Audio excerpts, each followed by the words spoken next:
sparked a Republican civil war. That's right, Donald Trump's administration just continues to crumble. How's it going, everybody? Julian Cortez here with USA Democrats. Welcome back to another video. Now, as I was saying, Donald Trump is a disaster, and so is his administration. Whether it's J.D. Vance, his vice president, or even his economic policies, it's just disastrous. That dominated this week's world news. They're vivid illustrations of the failure of Donald Trump's foreign policy.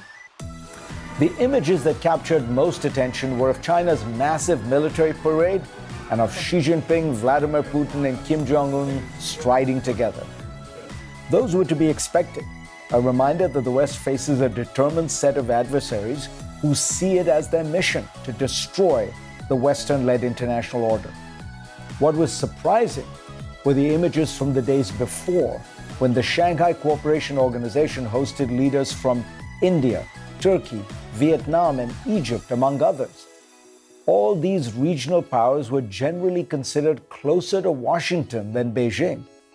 But a toxic combination of tariffs, hostile rhetoric, and ideological demands is moving many of the world's pivotal states away from America and towards China.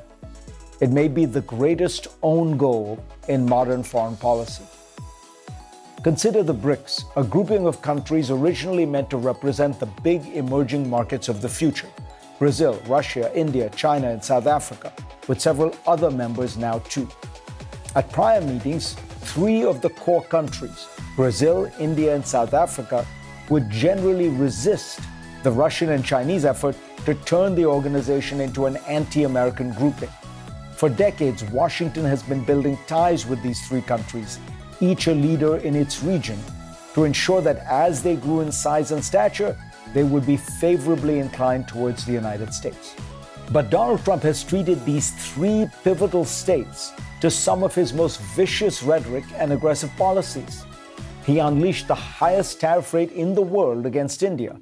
He punished Brazil with equally high tariffs and levied sanctions and visa bans against Brazilian officials. South Africa faces 30% tariffs, a total cutoff of foreign aid, and potential sanctions against government officials. The governments and people in these countries are outraged at their treatment. India used to be overwhelmingly pro-American. Now it is rapidly shifting to a deep suspicion of Washington. In Brazil, President Lula's sagging poll numbers have risen as he stands up to Trump's push. And now the Senate just stunned J.D. Vance and sparked a Republican civil war. That's right, take a look at today's top story. The Republican Party is in open warfare after Senator Rand Paul dropped a political bombshell on President Donald Trump and Vice President J.D. Vance. This weekend, Paul stunned observers with a blistering rebuke of Vance's online remarks. Vance had shrugged off concerns about appearing to endorse war crimes, saying he didn't give a Paul. Fired back, writing, "What a despicable and thoughtless sentiment it is to glorify killing someone without a trial." That one statement detonated like dynamite inside the GOP. Journalist Glenn Thrush reacted with a simple, "Wow." Former prosecutor Ron Filipski said, "When even Rand Paul thinks you're despicable, that says it all." And conservative attorney George Conway thanked Paul for his moral clarity. The backlash spread quickly. Veterans, lawyers, and even former Republicans piled on, calling Vance a rabid, power-lusting maniac since becoming vice president. One ex-Republican flatly declared the Trump administration must be held accountable for murder. And then came the sledgehammer.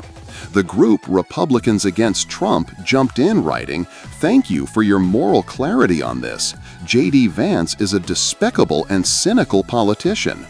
That is the kind of language usually reserved for Democrats, but now it is Republicans aiming their fire at the Trump-Vance ticket.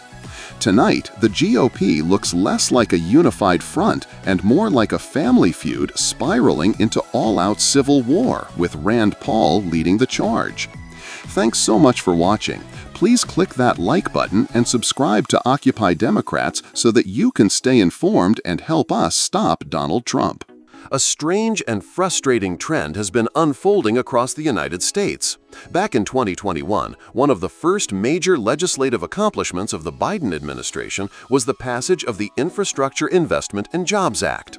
While the final price tag was about $1 trillion, far less than the $6 trillion experts said was needed, and even short of the $2 to $4 trillion Bernie Sanders and others were pushing for, it was still a historic investment. It was the largest infrastructure bill in U.S. history and a significant step toward addressing long overdue repairs and upgrades across the country. Although it didn't go as far as many had hoped, it still made a real impact. It created jobs, launched thousands of critical infrastructure projects, and started repairing roads, bridges, and water systems that were literally putting lives at risk. Republicans overwhelmingly opposed the bill, including Donald Trump, who was out of office at the time but loudly criticized it on social media. He claimed it would bankrupt the country and dismissed it as a wasteful, unnecessary program.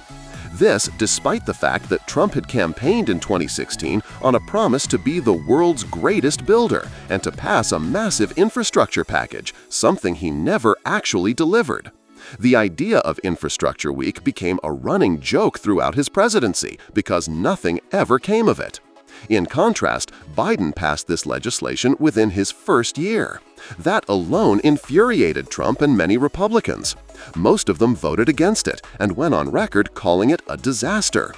But once the money started flowing and projects began in their home states, some of these same Republicans shamelessly held town halls and issued press releases taking credit for the funding, despite voting against it. I covered those hypocrisies in real time, and now it's getting even worse. Fast forward to today, construction is in full swing across the country. Roads are being rebuilt, bridges are being repaired, and crews are out every day. In fact, there's one working just 30 feet from where I'm sitting right now. That's the Infrastructure Act in action. But here's where it gets absurd. Donald Trump has apparently started putting up giant green highway signs that read, "President Donald J. Trump rebuilding America's infrastructure." Let's be absolutely clear, Trump had nothing to do with this. He passed no major infrastructure legislation during his presidency, and this ongoing work is entirely the result of a bill signed by President Biden, passed by a Democratic House and Senate. This was a Democratic achievement, plain and simple. Republicans had years to do it and didn't. Now Trump is literally slapping his name on projects he had no part in, misleading drivers and passersby into thinking he's responsible. Imagine someone driving past a repaired bridge and thinking, "Hey, good job, Trump," when in reality he had nothing to do with it. Here's the kicker. Back when Biden's administration tried to label one infrastructure project originally started under Trump with signage crediting the current administration, Senator Ted Cruz flipped out. He even challenged the legality of Biden taking credit for something Trump had funded. But now, Ted Cruz and other Republicans are silent as Trump spends money meant for critical infrastructure repairs on propaganda signs bearing his name. We're talking about funds meant to prevent bridge collapses, to modernize transportation, and to save lives being siphoned off for political branding. It's not just hypocritical, it's infuriating.